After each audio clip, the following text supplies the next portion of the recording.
여러분 안녕하세요. 오늘 저희가 같이 살펴볼 자료들 정말 흥미롭습니다. 중국 경제 관련인데요.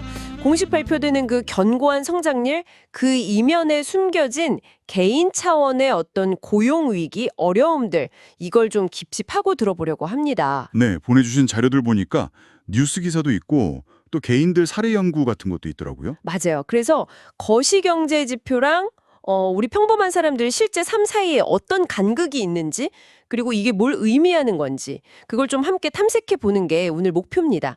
자, 그럼 바로 이야기 한번 풀어볼까요? 네, 좋습니다. 우선 딱 눈에 띄는 게 중국 정부가 발표한 5.2%라는 그 GDP 성장률 있잖아요.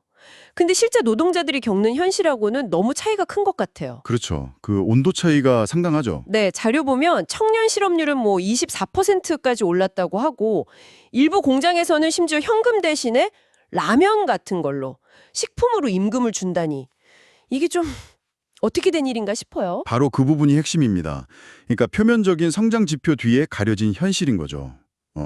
예를 들어 주신 자료 중에 화학회사 직원 왕량 씨 사례가 있잖아요. 아, 네네. 회사 인원의 3분의 1이 해고되고 월급도 크게 깎여서 뭐 두 자녀 부양하고 주택담보대출 갚는 게 너무 힘들어졌다고 하고요. 3분의 1이나요? 네, 또 국유기업 직원 장진밍 씨 경우도 월급이 24%나 깎였다고요.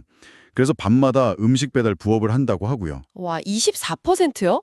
그 안정적이라고 생각하는 국유기업조차 그렇다면 충격이 좀 크네요. 그렇죠. 이게 바로 거시경제 지표가 개인의 어떤 경제적 안정을 전혀 반영하지 못하는 뭐랄까 이중경제 구조 이런 게 형성되고 있다는 증거입니다. 이중경제 구조요? 네, 국가 전체의 성장이 반드시 개인의 삶의 질 향상으로 이어지지는 않는다. 이걸 보여주는 거죠. 심지어 재정난 때문에 후난성 같은 곳에서는 공무원들 부업까지 허용하고 있습니다. 이건 정말 전례 없는 일이거든요. 공무원 부업 허용이라 참 어려운 상황이네요. 근데 이런 어려움 속에서 또 슬래시 청년이라는 현상이 나타나고 있다면서요. 이것도 좀 흥미로웠어요. 네네.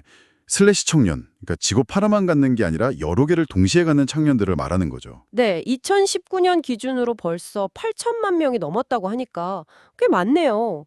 자료에 나온 싱어량 씨처럼 낮에는 공공기관에서 일하고 밤에는 뭐 스탠드업 코미디언이나 브이로그 하고 이런 식인가 봐요. 맞습니다. 근데 이게 단순히 생계를 위한 방편, 그것만은 아니고요. 기존의 그 996 근무 문화 있잖아요. 네. 오전 9시부터 밤 9시까지 주 6일 근무하는. 네, 바로 그거요. 그런 좀 고강도 근무 환경에서 벗어나서 좀 더 유연하고 개인화된 경력을 추구하려는 그런 세대적인 변화도 반영된 것 같아요. 그러니까 생존과 자아 실현, 그 경계에 있는 현상이라고 볼 수 있겠죠. 생존과 자아 실현의 경계라. 확실히 단순한 문제는 아니군요.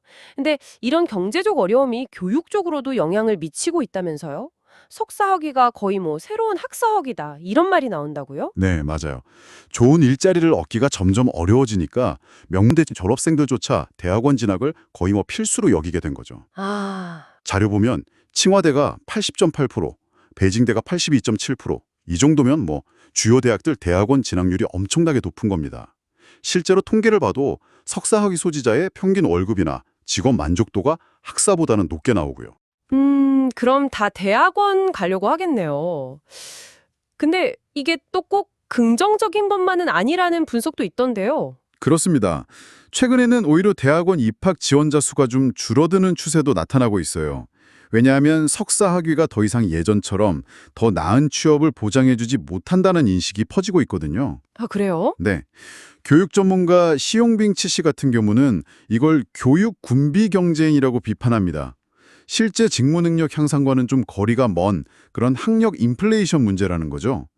아이러니하게도 이런 불안감 때문에 안정성을 찾아서 공무원 시험 지원자는 또 사상 최고치를 기록하고 있고요. 와, 정말 복잡하네요. 결국 이런 개인들의 이야기 하나하나가 모여서 중국 경제의 어떤 더 큰 구조적인 문제들을 보여주는 거군요. 네, 정확한 지적이십니다. 자료에서도 임금 하락 추세라든지 뭐 미중 무역 갈등의 여파 같은 거요. 예를 들어 미국 관세 부과 후에 상하이 증시가 하락했던 점 이런 것들도 언급되고 있고요. 맞습니다. 이 자료들이 결국 보여주는 건 중국 경제가 가진 그 수출 의존성 문제, 그리고 좀처럼 살아나지 않는 내수 부진, 또 불안한 부동산 시장, 이런 구조적인 취약점들이 어떻게 개인 차원의 임금 삭감이나 불안정한 고용 상태로 이어지는지 그걸 아주 구체적으로 보여주는 거죠. 이게 앞으로 중국 정부의 경제 정책이나 사회 안정에 굉장히 중요한 도전 과제가 될 겁니다. 네. 오늘 이렇게 쭉 들어보니까요, 여러분. 덕분에 중국의 그 화려한 경제 성장 발표, 그 이면에 가려진 개인들의 고군분투, 그리고 사회 구조적 변화까지 좀 깊게 들여다볼 수 있었던 것 같습니다.